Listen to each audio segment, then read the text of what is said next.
आज हम लोग रुक्मणी प्रकाशन का सेट नंबर आज हम लोग 10 देखेंगे। अर्थात आज हम लोग का जो डिस्कशन होगा वो मैथ से होगा एंड ईवीएस से होगा। ठीक है, मैथ और ईवीएस को देखेंगे, किस तरह से प्रश्नों को हम लोग को हल करना है, कैसे करना है, किस तरह से याद रखने हैं, क्या क्या चीज़ें याद रखने हैं, सब कुछ जानने के लिए हमें डिस्कशन देखना जरूरी है। आइए चलते हैं हम 31 नंबर प्रश्न की ओर।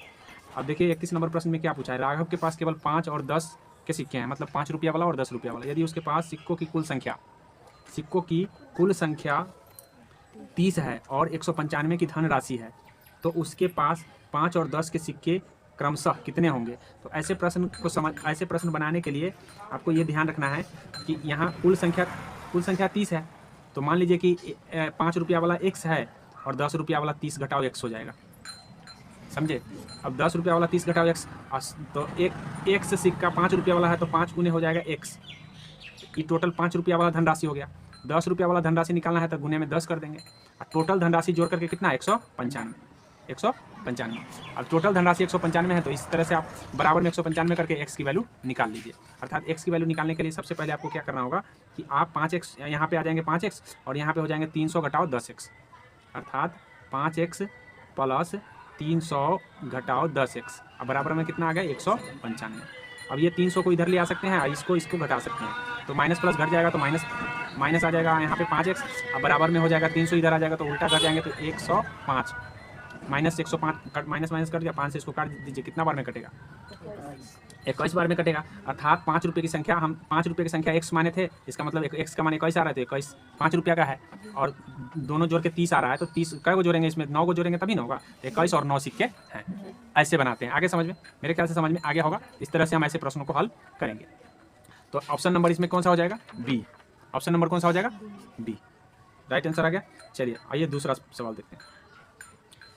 क्या पूछा है। नरेश अपनी कक्षा का एक दृष्टिबाधित वह मतलब लड़का है, वह त्रिआयामी मतलब 3D आकारों को छूकर उनके किनारों कोनों फलकों को पहचानता है।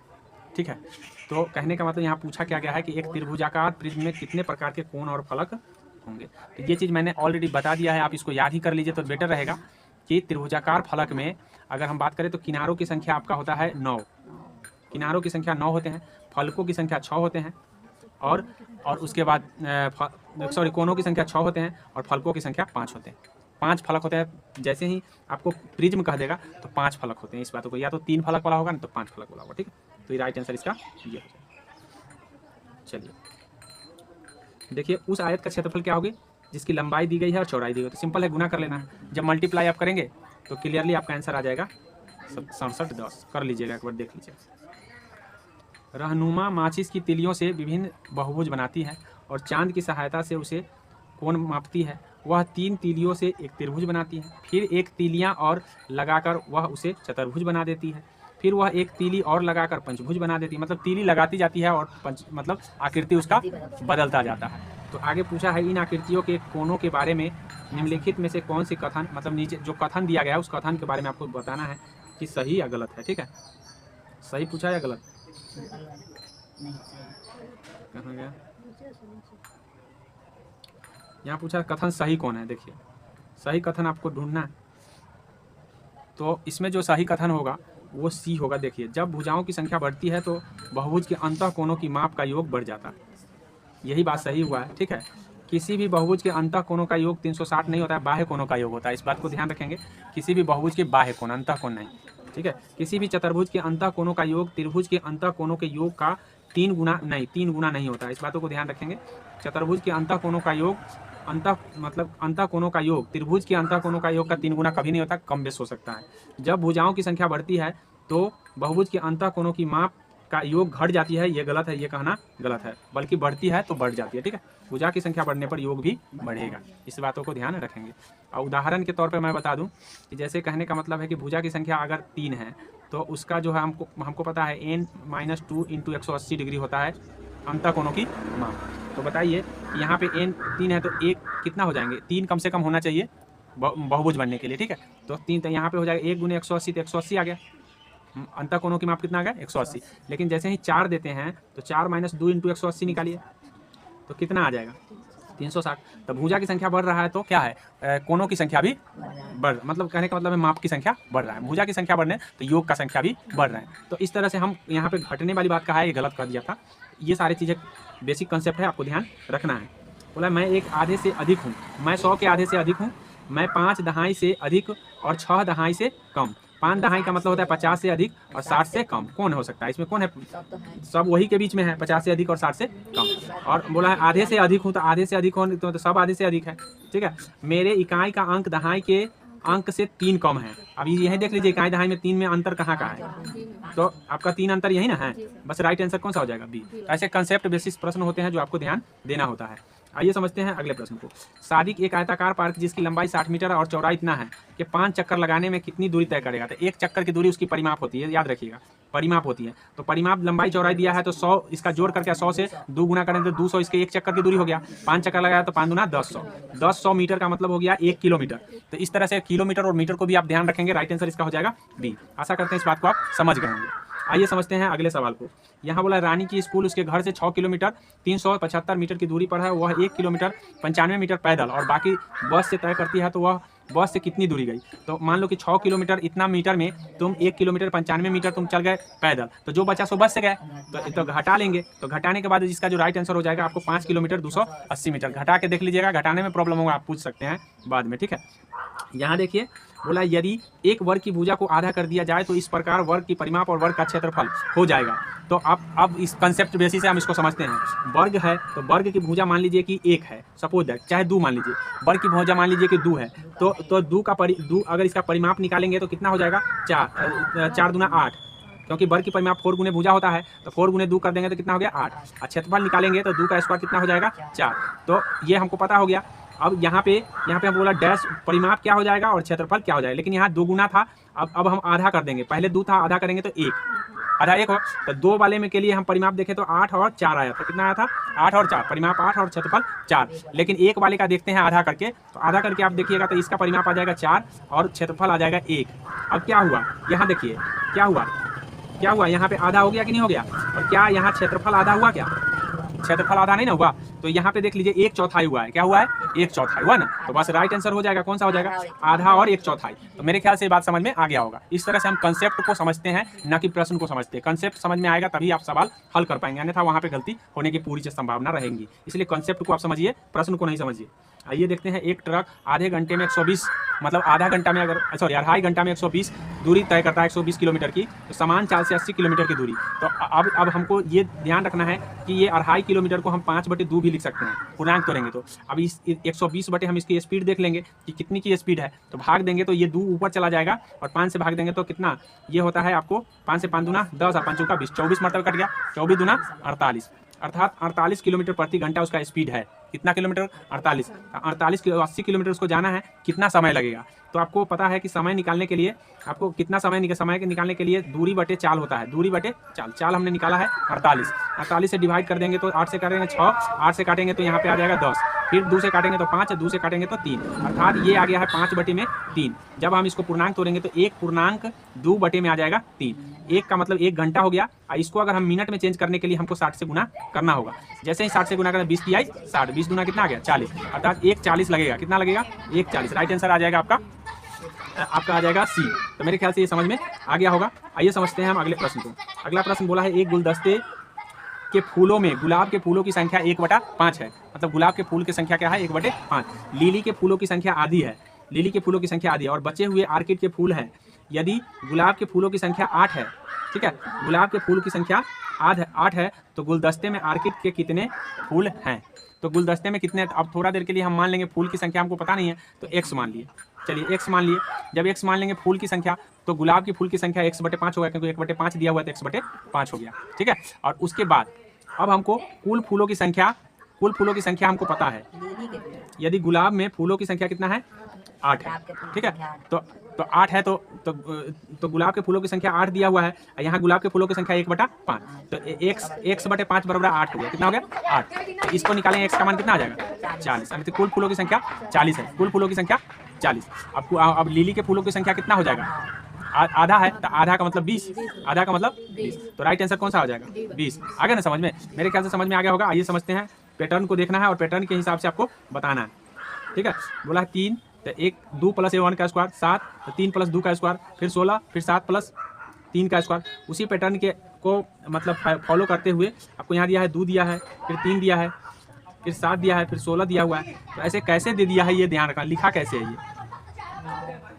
किस हिसाब से लिखा है। तो 2 गुने 1 का स्क्वायर, 3 गुने 1 का स्क्वायर, फिर 7 गुने 3 का स्क्वायर, फिर 16 गुने अभाज्य संख्या लिया है सिर्फ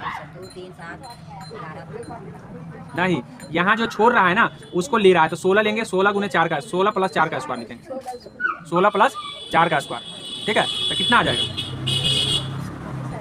कितना आ जाएंगे 32 आ जाएगा। ठीक है, तो पैटर्न देखते हुए बोला है कि देखिए तथा अगला पद पहचानिए। तो ये कितना आ गया, 16 प्लस 4 का 32 आ गया। और फिर 32 प्लस 5 का स्क्वायर बताइए, 25 और 32 कितना होता है 57। 57 भी ऑप्शन में नहीं है। 57 प्लस 6 का स्क्वायर जोड़िए, 57 प्लस 6 का स्क्वायर 93 है ऑप्शन में। Right answer 93। मतलब आपको पैटर्न करते हुए जाना है और पैटर्न करते हुए आपको देख लेना है कौन आ रहा है, वही आंसर। आशा करते हैं इस बात को समझ गए होंगे। आइए समझते हैं हम 42 नंबर प्रश्न। 42 नंबर प्रश्न आपको भानु एक कबाड़ी वाला है जो नीचे दिए गए अनुसार कबाड़ी इकट्ठा कर रहा है, रद्दी कागज ऐसे ले रहा है, अखबार सबका वैल्यू दिया हुआ है। आप सब पढ़ लीजिएगा एक बार, मैं आपको डायरेक्ट प्रश्न की ओर ले चलता हूं। यदि वह 5 किलोग्राम लोहा और 5 किलोग्राम प्लास्टिक और 50 किलोग्राम रद्दी कागज और 22 किलोग्राम अखबार 2 किलोग्राम पतली इकट्ठा मतलब करता है, तो सबका रेट आपको आता ही होगा, निकालने रेट दिया हुआ है, उससे गुना कर दीजिए। ठीक है, अब गुना करने के बाद जो सबको जोड़ दीजिएगा। ऐसा जोड़ने के बाद आपको डायरेक्ट मैं आंसर बता दे रहा हूँ, आप इसको करके देख लीजिएगा, इसमें कुछ करना नहीं है। जैसे 5 किलो आप निकाल लीजिए लोहा का दाम, 10 किलो आप प्लास्टिक का दाम निकाल लीजिए। ठीक है, इस तरह से सबका दाम निकाल लीजिए, निकालने के बाद सबको ऐड कर लीजिए। ऐड करने से आपको मिल जाएगा 1875। ठीक है, 1875 आपको मिल जाएगा। आशा करते हैं इसको देख लीजिएगा। आप आइए आगे चलते हैं। निम्नलिखित में से किस संख्याओं के समूह में सबसे कम अभाज्य संख्याएं हैं, मतलब किसमें अभाज्य संख्या सबसे कम आएगा। तो आप लिख के देखना पड़ेगा इसमें कितना आता है, क्या इतना इतना के बीच आता है, इतना इतना के बीच। इसको लिख के ही देखेंगे तो समझ में आएगा। तो आप देखेंगे कि सबसे कम 20 और 40 के बीच में अभाज्य संख्या सबसे कम आएगा। किसमें कितना आएगा तो मैं बता दे रहा हूँ, किसमें कितना आएगा। इसके बीच आएगा आपको, इसके बीच आते हैं 4 गो। ठीक है, इसके बीच 4 गो अभाज्य संख्या आएंगे, इसके बीच 5 गो आएंगे, इसके बीच भी 5 गो आएंगे और इसके बीच भी 5 गो आएंगे। ठीक है, सबके बीच 5-5 आ रहे हैं, इसके बीच 4 ही आ रहे हैं, इसलिए राइट आंसर हो जाएगा। अब अभाज्य संख्या की बात करें तो 23 पहले आ जाएगा, 29 आ जाएगा, उसके बाद 31 आ जाएगा, उसके बाद 37। ये कितने आ गए, 4 ही आए। तो इस तरह से आपको देख लेना है अभाज्य संख्या। आइए इसको समझते हैं। इसका कैलकुलेट करना है आपको, मतलब आपको कटिंग करना है। कटिंग करने के बाद बोला है सन्निकट मान कौन किसके बराबर आएंगे। तो ये आप मान लीजिए कि ये 9 है, ये मान लीजिए कि 5 के नज़दीक है, 5 आ गया। ये मान लीजिए 3 के नज़दीक आ गया, फिर ये 5 के नज़दीक है और ये 3 के नज़दीक है। तो राइट आंसर कौन सा हो जाएगा देख लीजिए, तहसीर इज द एक्यूरेट आंसर हो जाएगा। आइए समझते हैं हम इसको। इसमें बोला है दहाई का अंक 1000 के अंक का आधा है, मतलब किसमें है जो दहाई का अंक 1000 के अंक का आधा है। निम्नलिखित में 1000 के अंक का आधा मतलब इसमें दिया ऑप्शन में देखना है, दहाई का अंक 1000 के अंक का आधा। तो दहाई का अंक 1 है, तो 1000 का अंक कौन, 1000 का अंक देख लीजिए। यहाँ देखिए 1000 के अंक पर 1000 के अंक पर यहाँ पर कितना है 2 है, तो 2 का आधा, यहाँ 2 का आधा 2 नहीं ना होता है, तो ये तो होगा नहीं। चलिए यहाँ पे 1000 पर 8 है, 8 का आधा 5 नहीं होता है, यहाँ पे 8 है, यहाँ 4 है, तो ये वाला सी वाला में मिल जाएगा, मिला ना। आधा है कि नहीं है, अच्छा दहाई, सॉरी इकाई वाला मिला दिए, सॉरी माफ़ कीजिएगा। यहाँ पे देखिए, यहाँ पे 1000 का अंक 2 है, तो 1000 के अंक का आधा दहाई का अंक 4 नहीं दिए, 4 है नहीं होगा। यहाँ पे 8 है, 8 का आधा 3 दिया हुआ नहीं होगा, 8 का आधा यहाँ पे 2 दिया है नहीं होगा। अच्छा यहाँ 2 का आधा 1, ये वाला होगा, डी वाला हो जाएगा, कौन हो जाएगा डी। तो इस तरह से आप देख लीजिए कि किसमें डी में मिलाया हुआ है, तो डी आपको 2 गो में मिलाया हुआ है, एक तो आपको पहला और सी में। तो इस तरह से आप जो कहा है उसके अकॉर्डिंग देख लीजिएगा। देखने के बाद आपको जो राइट आंसर जो हो जाएगा, मैं आपको बता दे रहा हूँ कि राइट आंसर आपका आ जाएगा कौन सा, सी आ जाएगा, सॉरी आप सी नहीं ए आ जाएगा, कौन सा आएगा ए वाला। आप देख लीजिएगा एक बार मिला के, खुद से करके देख लीजिएगा इसको। आगे देखिए, निम्नलिखित गतिविधियों में से कौन सी प्राथमिक स्तर के अधिकर्मताओं में दिक् स्थान संबंधी समझ के विकास के लिए उपयुक्त है। मतलब दिक् संबंधी समस्या, मतलब ज्योमेट्री संबंधी समस्या के लिए सबसे उपयुक्त कौन है, ये चीज़ बोला गया है। तो आपको उपयुक्त ढूंढना है। तो इसमें सबसे जो उपयुक्त होगा वो आपका हो जाएगा, एक मानचित्र पर 2 शहरों के बीच की दूरी मापना सबसे उपयुक्त माना जाएगा। सॉरी एक मिनट, नहीं, उनके घरों की कक्षाओं के सापेक्ष आकारों स्थितियों को दर्शाते हुए मानचित्र। यहाँ पे मानचित्र के बीच मानचित्र पर नहीं मापा आया होगा, ठीक है, सबसे उपयुक्त नहीं, क्योंकि वहाँ पे कठिनाई होगी कि मानचित्र का जो अध्ययन कर रहा होगा उसी को नाप सकता है, जो अध्ययन नहीं जानता है उसको मापने में दिक्कत होगा, तो सबसे उपयुक्त वो नहीं होगा। घर के कक्षाओं के सापेक्ष आकारों और स्थितियों को दर्शाते हुए मानचित्र, मतलब घर की जो कक्षा है वो कक्षा के हिसाब से मानचित्र बताएंगे तो वहाँ पे ठीक होगा। यहाँ बोला है एनसीईआरटी के अनुसार कक्षा 3 के विद्यार्थी के लिए कौन सी प्रतिफल नहीं है, तो यहाँ पे भिन्न का जो एनसीईआरटी कक्षा 3 के लिए सही नहीं होता है, बता चुके हैं। अच्छा, उसमें बोला है गणित की एक शिक्षिका अपने विद्यार्थियों को पूछती है कि आपके पास 7 सैकड़े और आपको उसमें से 7 दहाइयाँ निकालनी है, आपको कौन सी संख्या मिलेगी। एक छात्र कहता है मुझे 0 मिलेगा, क्योंकि वो बोला कि 7 था, 7 निकाल लेंगे तो 0 आएगा, तो उसको दहाई मतलब उसको क्या समझ नहीं है, स्थानीय मान का समझ नहीं है, तो इसका राइट आंसर कौन सा होना चाहिए। शिक्षक छात्रों को उत्तर तक पहुंचने के लिए प्रक्रिया समझाने के लिए कहना चाहिए और उसके अनुसार उपचारात्मक शिक्षण की योजना बनाना चाहती है। मतलब शिक्षक क्या कर रही है, तो शिक्षिका जो कर रही है कि चाह रही है कि भाई किसी तरीके से उसको उपचारात्मक शिक्षण दिया जाए, योजना बना रही है। अगर वो बात अगर नहीं पूछती तो उसको समझाने में दिक्कत होता, ठीक है, तो इसलिए ऐसा कर रही है, शिक्षक की बात यहाँ पे बोला। आगे देखिए, यहाँ बोला राष्ट्रीय पाठचर्या 2005 के अनुसार बताना है आपको गणित की शिक्षा के मुख्य लक्ष्य में से एक है, मतलब लक्ष्य क्या है और कैसे किया जाए, निम्नलिखित में से कौन सा प्रतिबिंबित करता है ये बताना है। तो इसमें जो है प्रतिबिंबित करने वाला आपका पहले ही ऑप्शन है, बच्चे को कितना गणित आता है उस पर बल दिया जाने के बजाय यह जानना ज़्यादा जरूरी है कि बच्चे में गणितीय चिंतन और अमूर्त चिंतनों के विचारों के साथ काम करने की योग्यता कैसा विकसित हुआ है। मतलब होता क्या है कि बहुत टीचर क्या करता है, अच्छा हम पूरा चैप्टर पढ़ा दिए हैं, एक एक करके पढ़ा दिए हैं, भाई एक एक करके पढ़ा दिए उससे मतलब नहीं है, मतलब ये है कि आपने कितना उसके मस्तिष्क को बढ़ा दिया, ये मतलब बात समझे। बहुत आजकल के टीचर यही कहते हैं कि हम तो पूरा पढ़ा दिए, खत्म करा दिए, दोबारा दूसरा किताब पढ़ा रहे हैं, भाई एक किताब 2 किताब से मतलब नहीं, बात समझे, ये चीज़ होता है। और बहुत बच्चा भी यही सोचता है कि हमारे टीचर पूरा खत्म करा दिए, दोबारा चला रहे हैं, बच्चे भी यही सोचते हैं, बच्चों को भी समझ नहीं होता है क्योंकि बच्चा खुद अनजान होता है, उसको टीचर को समझाना काम है, ठीक है। एनसीईआरटी बताता है कि भाई इससे अच्छा है कि आप समझ विकसित कीजिए, मैथ मतलब चैप्टर नहीं खत्म करवाइए, बात समझे। चलिए 50 नंबर देख लीजिए, या दिखने में थोड़ा सा दिक्कत हो रहा होगा। गोविंद अपने कक्षा 3 के छात्रों में पैटर्न पहचानने का कौशल विकसित करना चाहते हैं, निम्नलिखित में से कौन सा, मतलब गोविंद है जो 3 के कक्षा को चाह रहे हैं कि किसी तरीके से उनको पैटर्न समझ में आ जाए, तो इसके लिए सबसे अधिक मतलब कौन सही होगा ये चीज़ बोला गया। इसमें सबसे सही होगा कि छात्रों को बिल्डिंग ब्लॉक देकर बढ़ती ऊंचाइयों के क्रम में रखने को कहा जाए, मतलब बिल्डिंग ब्लॉक जो होता है ऊपर नीचे करके रखने के लिए कहेंगे तो उससे क्या होगा, पैटर्न उसको समझ में आ जाएगा, पैटर्न समझने के लिए यही सही होता है, याद रखिएगा। उसके बाद एनसीएफ 2005 के अनुसार बताना है कि डैश सम्मिलित करना चाहिए, आकलन में क्या चीज़ को शामिल करना चाहिए, ये चीज़ बोला गया है। तो आकलन में आपको ध्यान रखना ये है कि इसमें जो है छात्रों की संकल्पना समझ और समस्या समाधान के कौशल को अर्जन करने से संबंधित बातों को एनसीएफ 2005 मतलब प्रायोरिटी देता है। अच्छा, उसके बाद है आपको देख लीजिए 52 में वाला सुश्री प्रिया ने विभाजन की संकल्पना समझाई और इस पर छात्रों को आकलन करने के लिए निम्नलिखित में से प्रमाणिक कार्य का सबसे अच्छा उदाहरण कौन सा है, मतलब प्रिया के अनुसार जो है ना सबसे अच्छा उदाहरण कौन सा है, तो सबसे अच्छा उदाहरण इसमें जो है ये होगा कि आपकी कक्षा में उपस्थित 25 छात्रों में 100 जो है ना उपलब्ध ड्राइंग शीट समान रूप से वितरित करें। मतलब कहने का मतलब इसमें सबसे उपयुक्त उदाहरण ये है, आप एक बार इसको पढ़ लीजिएगा। माध्यमिक और उच्चतर माध्यमिक विद्यालयों में ऐसा देखा गया है कि गणित में लड़के लड़कियां से बेहतर प्रदर्शन करते हैं, मतलब लड़के जो है लड़की से ज़्यादा प्रदर्शन अच्छा करते हैं। इस परिस्थिति को समालोचनात्मक विश्लेषण इस ओर इशारा करता है कि इसका कारण हो सकता है डैश, क्या कारण हो सकता है, मतलब लड़के को लड़की से ज़्यादा प्रदर्शन करना, इसका क्या कारण हो सकते हैं, तो इसका मेन कारण हो सकता है कि सामाजिककरण की प्रक्रिया में अधिकतर लड़कियां को यह बोध कराया जाता है कि गणित एक पुरुष के क्षेत्र है अतः कठिन है, मतलब यही कारण है कि अच्छे प्रदर्शन वहाँ लड़के कर रहे हैं, लड़कियां कम कर रही है। अगर ये पहले से बता दिया जाता कि नहीं लड़के और लड़की कोई भेदभाव नहीं, सब बराबर प्रदर्शन कर सकते हैं, तो उस समय उनका प्रदर्शन अच्छा होता। आगे यहाँ देखिए संख्या को गुणन करने की अवधारणा को पढ़ने से पहले निम्नलिखित में से कौन सी प्रारंभिक गतिविधियों को सबसे उपयुक्त है, मतलब शुरुआती गतिविधि में सबसे उपयुक्त कौन हो सकता है यदि संख्या का अवधारणा बताना हो तो सबसे अच्छा है कि छात्रों को उनकी कक्षा में कुल गुब्बारों की संख्या ज्ञात करने के लिए कहना, यदि उनमें से प्रत्येक छात्र 5 गुब्बारे लाता है, मतलब कहने का मतलब है कि कह देंगे कि भाई सब 5 गो लाता है पूरे विद्यार्थी, तो बताइए कि कितना लाया सब, तो इससे क्या हो जाएगा कि बच्चा को अवधारणा जो है ना समझने में अच्छा आसानी होगी। आइए हम समझते हैं आगे को। एनसीएफ 2005 के अनुसार पूछा है कि निम्नलिखित में से कौन सी प्राथमिक स्तर पर गणित की पाठ्य पुस्तक की एक वांछनीय विशेषता को निरूपित करता है, मतलब गणित के लिए एक सही विशेषता कौन सी है, तो गणित के लिए एक सही विशेषता आपको ध्यान रखना है कि इसका सही विशेषता होगा कि इनमें गणितीय समस्या जो कि संदर्भात्मक और बच्चों के जीवन के अनुभवों को संबंधित हो उनका प्रस्तुत करना चाहिए। यही सही होगा। अब इसको 1-2 बार देख लीजिएगा सही से। बेन हीले के ज्यामिति विकास के सिद्धांत के अनुसार ज्यामिति चिंतन के स्तरों को सही क्रम पहचानना है। तो बेन हीले का क्रम आपको पहले से भी बताया जा चुका है, मैं एक बार फिर से बता दे रहा हूँ। बेन हीले के अनुसार जो है दृश्यकरण पहले होगा, उसके बाद विश्लेषण, उसके बाद पहचानने का निगमन, ये होता है बेन हीले ने बताया है।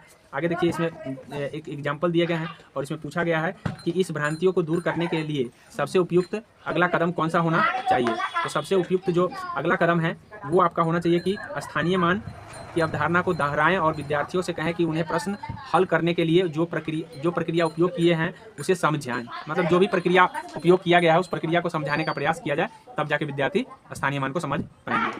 यहाँ दिया एक अच्छा के अधिकांश छात्र कहते हैं कि 270 + 34 होता है। तो वे क्या जोड़ दिए हैं, 2104 जोड़ दिए, ठीक है, 2104। 2104 किस तरह से जोड़ दिए हैं, इसका मतलब क्या है कि उनको स्थानीय मान समझ में नहीं आ रहा है। तो इसमें पूछा भ्रांति को दूर करने के लिए कौन सी अवधारणा दोहराना सबसे उपयुक्त होगा। मतलब इस भ्रांति को दूर करना है तो सबसे उपयुक्त कौन सा होगा।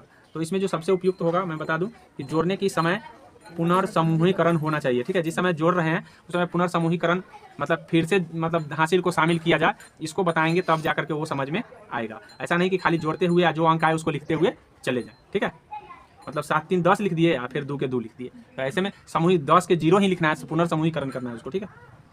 बोला एक 5वीं कक्षा के प्राथमिक स्कूल के अध्यापक अपने छात्रों को कौन सी कार्य देता है, निम्नलिखित कार्य देता है। कार्य को समझ लीजिए कि आस पड़ोस के 3 और 5 के पढ़ने वाले छात्रों की संख्या एकत्रित कीजिए, एकत्रित जानकारी जितना पढ़ने वाले छात्रों लड़के या लड़कियों को वर्गीकृत कीजिए और अपनी परियोजना में कम से कम 10 घरों को सम्मिलित कीजिए। ये क्यों दे रहे हैं, ये चीज़ बोला गया कि सर्वोत्तम रूप से उपयोग किया जा सकता है। इसका मतलब सबसे अच्छा उपयोग कैसे हो सकता है, तो इसका सबसे अच्छा उपयोग होगा कि आंकड़ों को प्रबंधन की अवधारणा का परिचय देने के लिए, मतलब आंकड़ों के प्रबंध कैसे करते हैं इसके लेकर के ऐसा टीचर कर रहे हैं, ठीक है।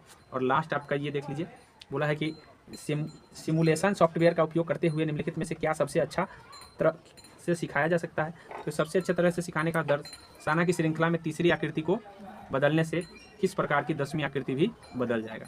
ये सबसे अच्छा तरीके से सिमुलेशन सॉफ्टवेयर से समझाया जाता है। तो आशा करते हैं इसको समझ गए होंगे।